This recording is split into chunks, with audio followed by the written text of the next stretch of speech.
ముఖ్యమైనటువంటి. మనలో మనం పరస్పరంగా ఒకళ్ళతో ఒకళ్ళు ఎలా ఉంటాం అనేటువంటిది ఒకటి.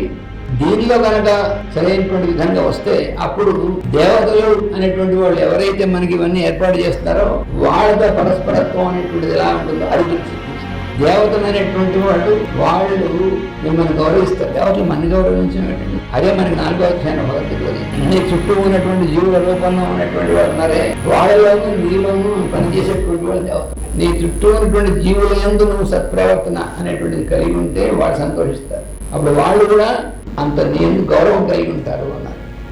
గౌరవం అంటే అర్థం ఏమిటి? గురుత్వము అన్నారు. గురుత్వం అంటే అర్థం ఏమిటి?